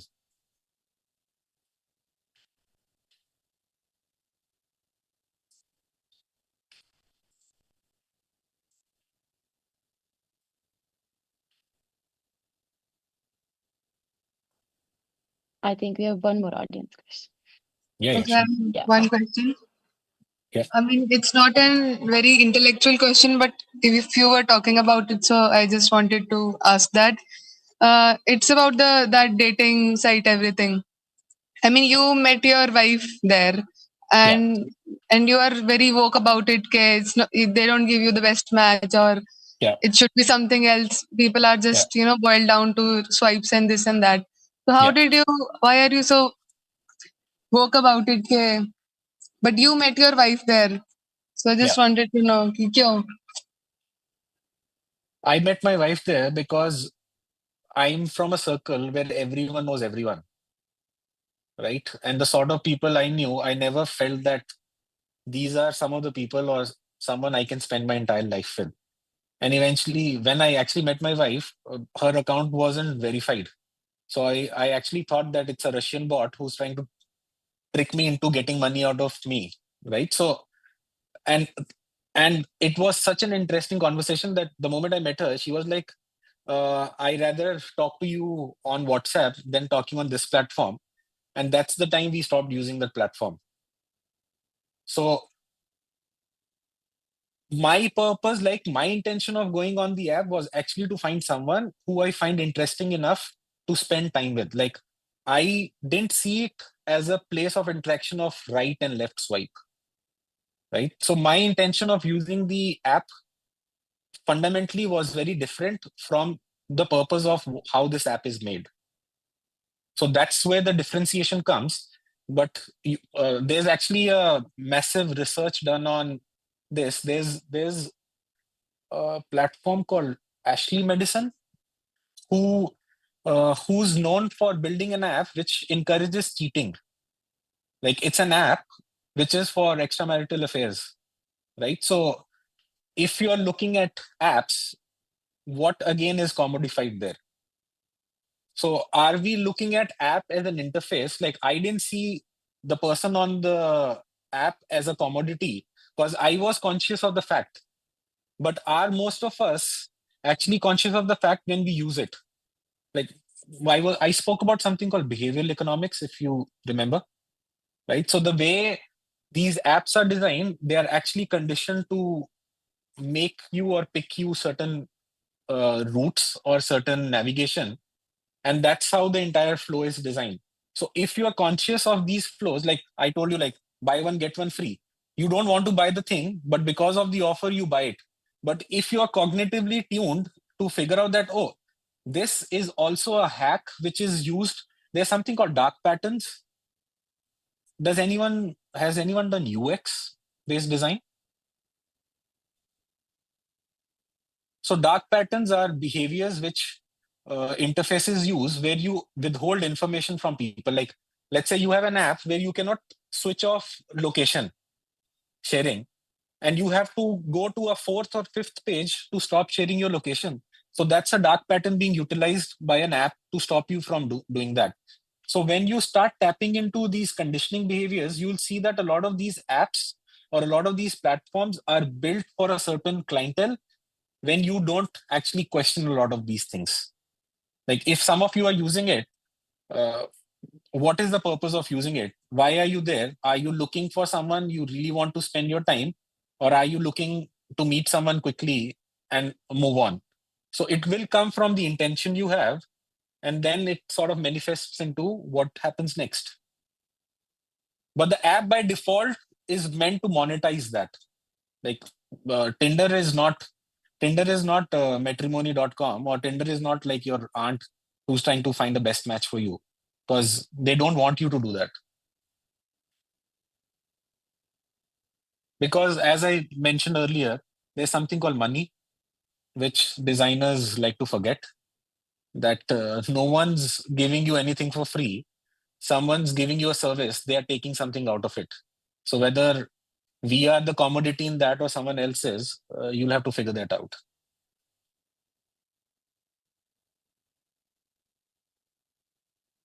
And there's nothing wrong in using them. Let me be very clear about it. If you're using it and you know why are you using it, that's perfectly fine. But don't be hypocritical that, oh, I don't want to use it, I want to find someone, I'm not finding someone. We also do a lot of these things where we become hypocritical. Now, I want to work in the social sector, but I want the best package. You're talking about two worlds in Venn diagram format.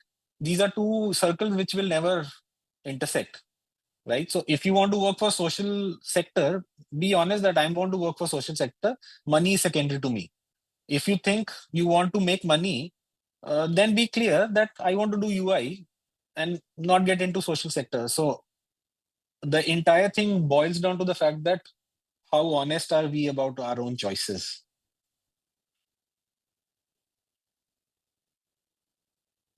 There is this another question that I had. Yeah. When you were talking about your science lab team, Yeah. there you mentioned that about transcend disciplines. So coming Yes. out of the college, you no longer be an ID, CAD or TAD person. You'll be a designer Yeah. who can be asked to do anything. But there is this another saying that we say that, oh, jack of all but master of none. And then people say that you should find your own niche to do things. So what do you think? Like, how does finding a niche will help in such a scenario? I would like to tell you that the quote you just said is actually half. Yeah. It's called jack of all trade, master of none, but oftentimes better than a master of one. So in the current world, no one actually cares about being a specialist, right? The reason why we ask that we don't say that, oh, transcend disciplines from the fact of you being a very nice employee. Our reason for asking you to transcend discipline is that you really understand that design is design, right? Design doesn't care about, or the real world again doesn't care about what are you offering. Like, are you a product designer or whatever?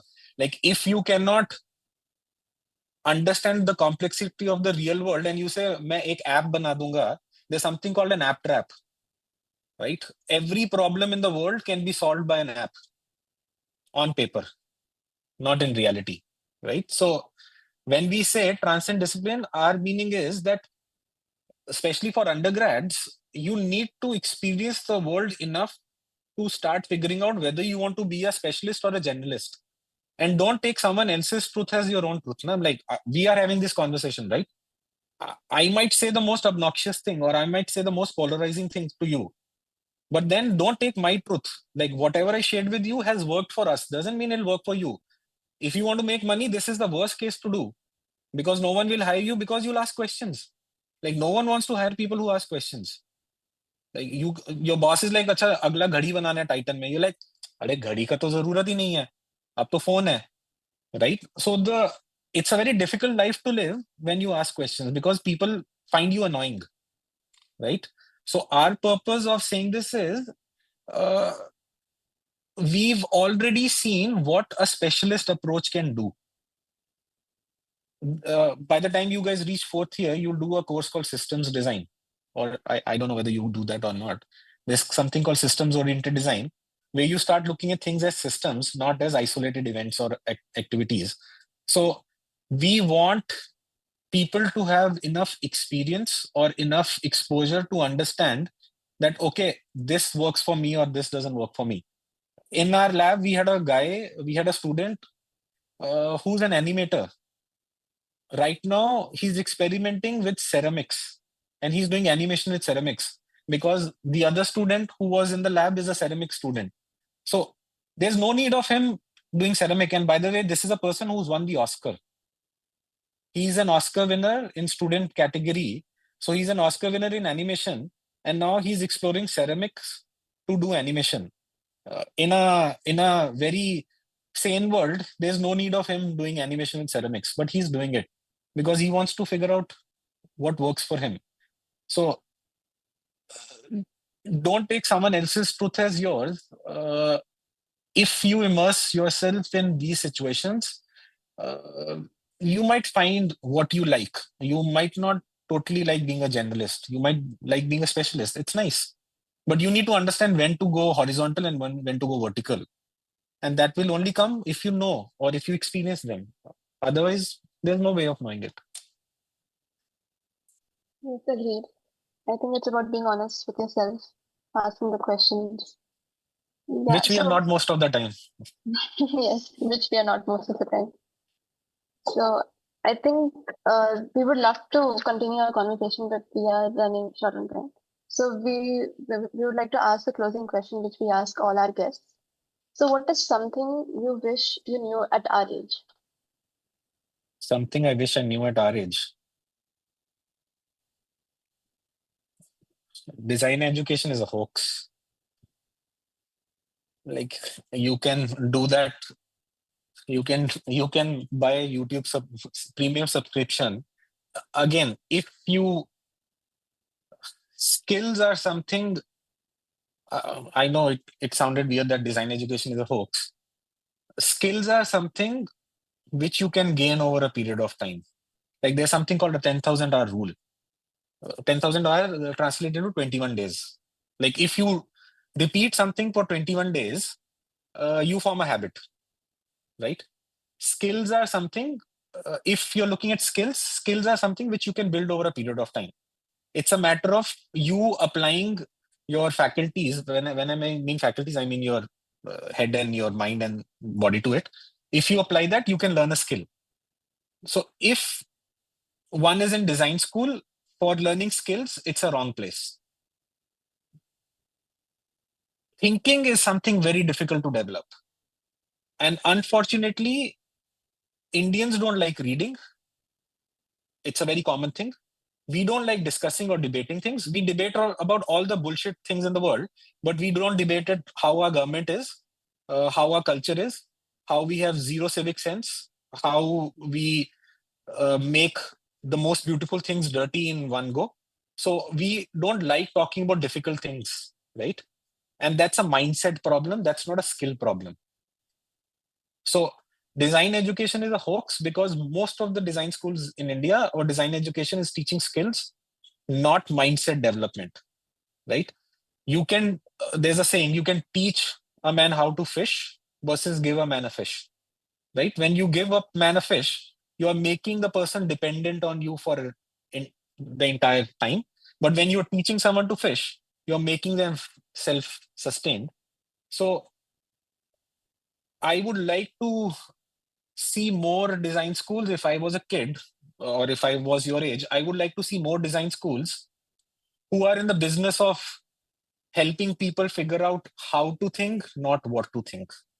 Like I would have liked to know Like, are there more places? Like, I was super disappointed with NID. I also wanted to know what real NID was. I hope I had known what real NID was, because my other option was to go to TU Delft. I ended up picking NID because I thought that maybe it'll be a nice place. I'll meet people who will challenge me, or where we'll have these conversations, which never happened. And I wanted to leave after first semester. But fortunately, I ended up finding friends who were not in product design. I studied product design. I did my master's in product design. Ended up finding friends in textiles, in graphic design, in animation, that I ended up going to their classes, learning from them. If I had actually known how NID was, I wouldn't have gone there. So uh, maybe knowing that it's also commercialized education would have been something I would like to know. Yeah, Because I mean, you'll do your masters. yeah. You guys will do your masters. So my only suggestion to you is it's better to take a break and decide what you want to do than to jump from one burning ship to another. Work for a couple of years. See what you hate. Like, it's very difficult to know what you like, but it's very easy to figure out or eliminate what you don't like, right? It's difficult to know what you like. Very difficult. But if you know what you hate or what you don't like, don't do those things. No? So that's how you'll eventually find what you like.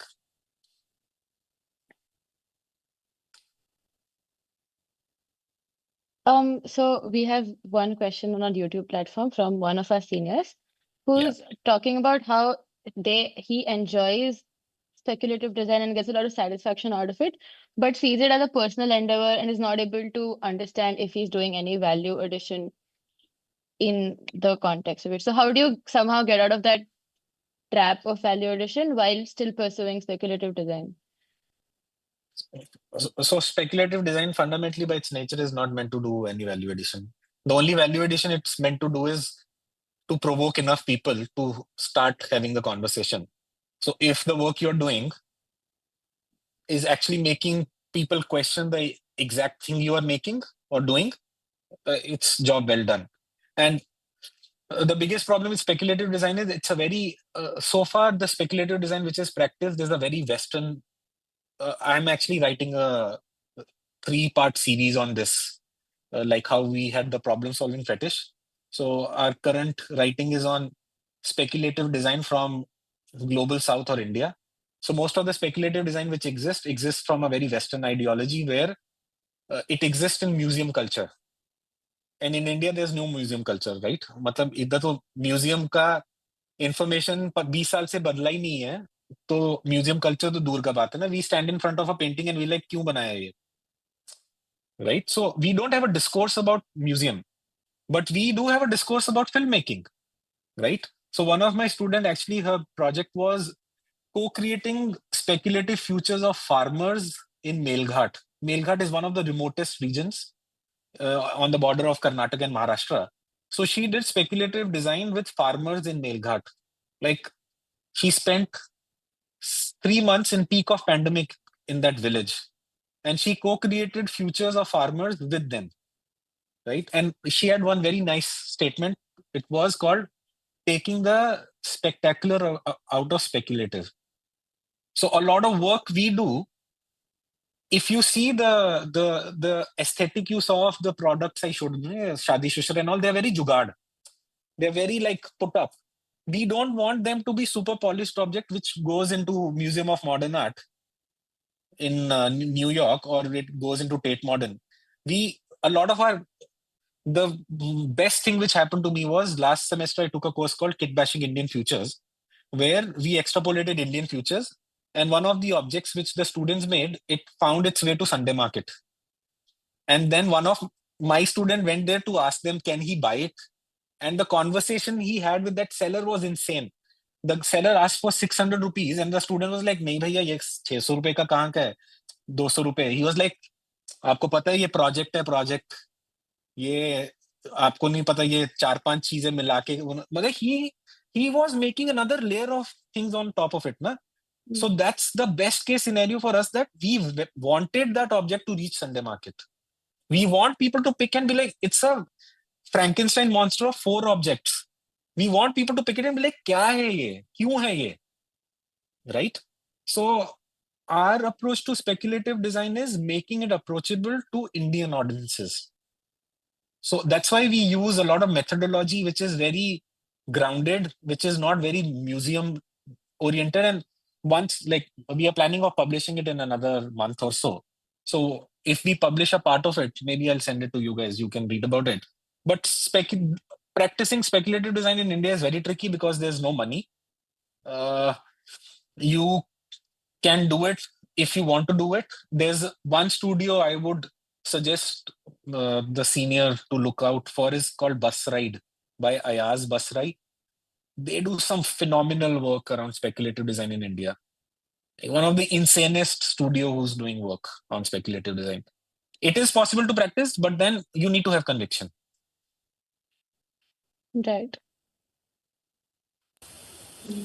There are so many things that from this conversation that we'll definitely take home. It was really eye-opening and quite mind-bending, to be honest.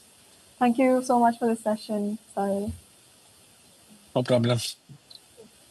I'm glad I could see you guys in whatever format I could. Yeah. Thank We you would so love much. to have you for a workshop or something if you ever want to come back to NIDAP, by the way. We are doing a workshop next week on kit bashing Indian futures.